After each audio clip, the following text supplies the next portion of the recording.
The Empire State Building, tallest structure on Earth for 40 years and was built in 410 days.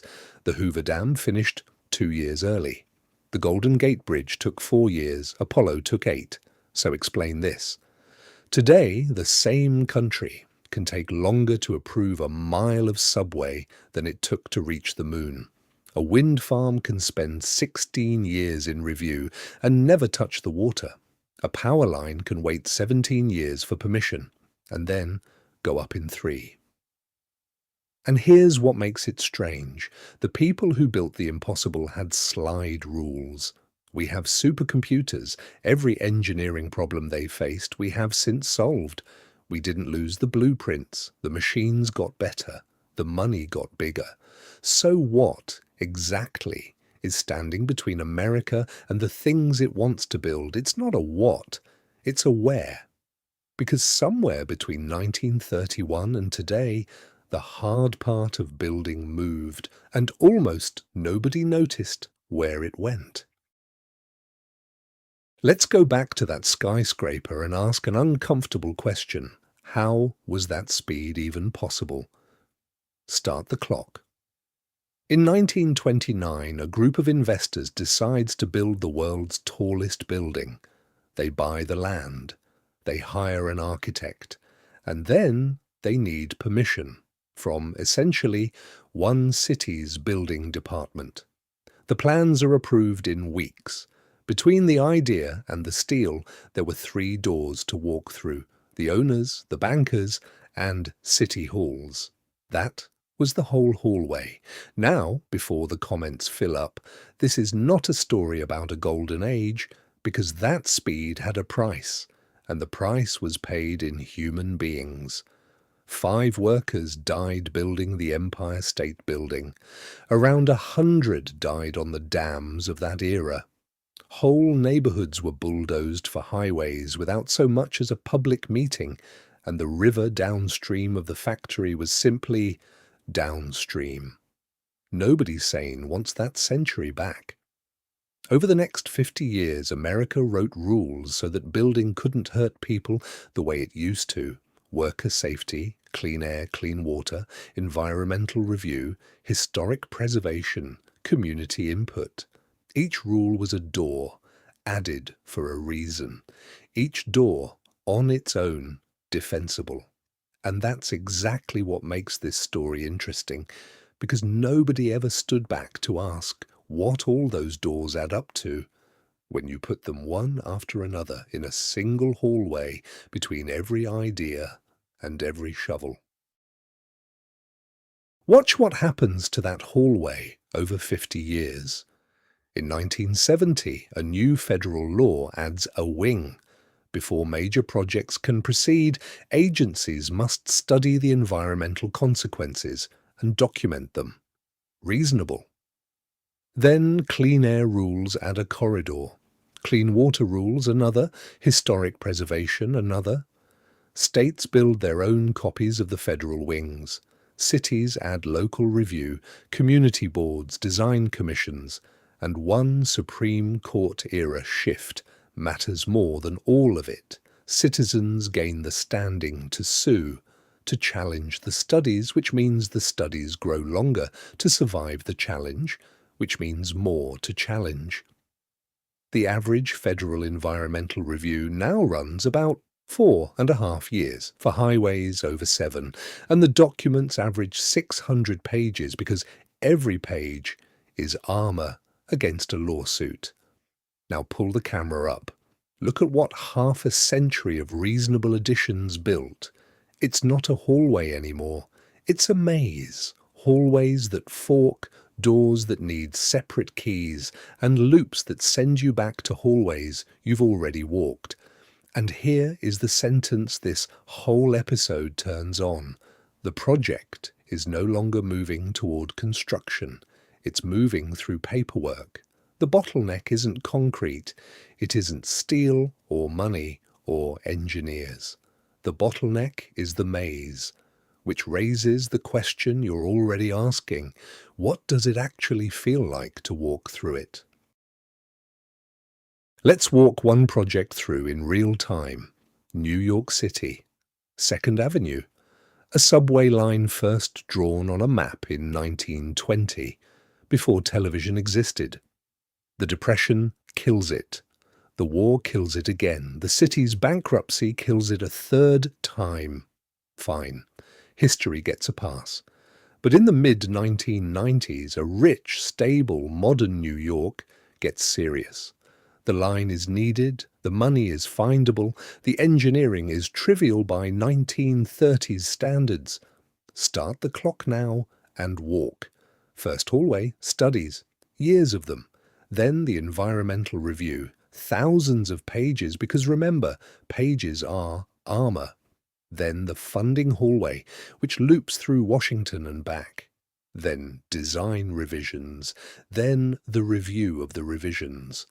The clock in the corner of your screen keeps ticking and, watch the little window on the left, that's a construction crew from 1931 building the Empire State Building. 410 days. Done. There they go again. Done. Again. By the time Second Avenue's tunnel machines finally start turning, 2007, the Ghost crew has built the world's tallest building 8 times. By opening day, January 1st, 2017, about 20 times. 22 years from getting serious to riding the train. 1.8 miles, 3 stations, $4.5 billion per mile. The most expensive subway ever built on Earth. And here's the detail that should stop you cold. The construction was not the part that consumed the century. The maze was. So if the maze is this brutal, why doesn't anyone just push a project straight through? Because of who holds the keys. Count the doors a big American project has to pass. Federal agencies, often several. State agencies, the city, the community board, the historic commission, the transit authority, the utilities, and behind every door, a courtroom where any of 100 groups can drag the paperwork. Now, notice the asymmetry. This is the most important idea in this episode. For the project to happen, every single door must open. For the project to stall, any single door can stay shut. Everyone must say yes, anyone can say no. And now look at the incentives of the person standing at each door. If they approve and anything goes wrong, an overrun, an accident, a scandal, the approval has their name on it. If they ask for another study, another revision, another year, nothing has their name on it. Delay has no signature. Stopping is cheap. Approving is risky. And no one in the history of the maze was ever fired for saying, not yet. So the maze doesn't need a villain. It doesn't need anyone to oppose the project at all. It only needs 100 rational people, each protecting something they were assigned to protect, each choosing the hallway that's safest for them. A wind farm off Cape Cod spent 16 years collecting yeses and died because the no's never had to win. They only had to keep the clock running, which should make you wonder, is it like this everywhere? No, and the differences are not about talent. Japan builds rail through the densest cities on Earth. Its secret isn't braver engineers, it's a shorter maze. Fewer veto doors, faster courts, agencies that coordinate instead of queue. South Korea builds subways at a fraction of New York's cost. Seoul's maze standardizes designs and reuses them so each project doesn't start the paperwork from zero. Singapore's maze is almost a straight line. One planning authority holds most of the keys, enormous speed, in exchange for concentrating enormous power.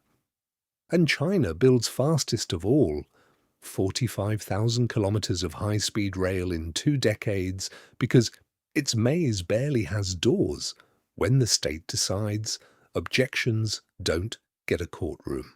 That speed has a price too, paid by whoever lived where the line was drawn, with no door of their own to close. Be careful with the lesson here. This is not a ranking. Every system is choosing the same trade. Who is allowed to say no and how much their no costs? America priced no at nearly zero and handed a copy of the key to everyone. Other democracies, and this is the honest part, struggle too. Britain's newest rail line became one of the most expensive on earth. Germany's famous airport opened 9 years late. The maze isn't American. The American maze is just unusually easy to lock and unusually hard to redraw, which brings us to the mechanism that makes it worse every year, all by itself. Follow the loop. A project enters the maze and waits. Waiting isn't free. Crews idle. Prices inflate. Interest accrues. Every year in the hallways, the price tag climbs. Then the price tag becomes the scandal. It costs how much? And what does a scandal produce? Oversight, hearings, new requirements, new checkpoints, new reviews to make sure that never happens again. New walls. So the next project enters a longer maze, waits longer, costs more, makes a bigger scandal, and buys the maze another wing. Delay creates cost. Cost creates backlash. Backlash creates process. Process creates delay. Around and around, every failure making the next one likelier. And there's a quieter loop underneath. As projects get slower, the people who know how to build them leave, and the agencies that once designed dams in-house become offices that mostly manage consultants, who bill by the year. Stand back and take in the strangest fact about this whole machine. Nobody wants it. The public wants the subway. The agencies want it. Even most of the people filing the lawsuits would tell you they want it built properly. Every wall was laid by someone protecting something worth protecting. Nobody decided America should stop building. Delay just became the safest thing anyone could decide. Which leaves one question, the one we actually came here to answer. What does a country's maze say about its future? Let's step all the way back. This was never really a story about construction. Concrete doesn't care about centuries. Steel is steel in 1931 or now. What changed is invisible. The system that decides who must agree before anything happens. Every society has one, a permission system. And here's the idea worth keeping. A society builds exactly as fast as its permission system allows, not as fast as its engineers, not as fast as its money, as fast as its incentives.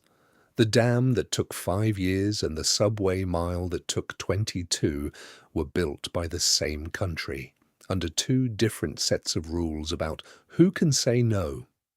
Which means the skylines you see, every skyline on Earth, aren't really pictures of wealth or ambition or talent. They're portraits of permission, fast mazes and slow mazes, doors held by one hand or by thousands. And unlike geography, unlike physics, a maze is just rules. Rules can be redrawn. Some countries redraw them every decade. America hasn't in 50 years, and that, not engineering, is the choice being made every year nothing gets built. So, the next time a bridge takes a decade or a tunnel costs 5 times the estimate, don't ask what's wrong with the builders. Ask who holds the keys. Ask what happens to the person who says yes. Because engineers decide what a society can build. Incentives decide what it does. And once you stop staring at the crane, and start seeing the maze, you're seeing the big picture.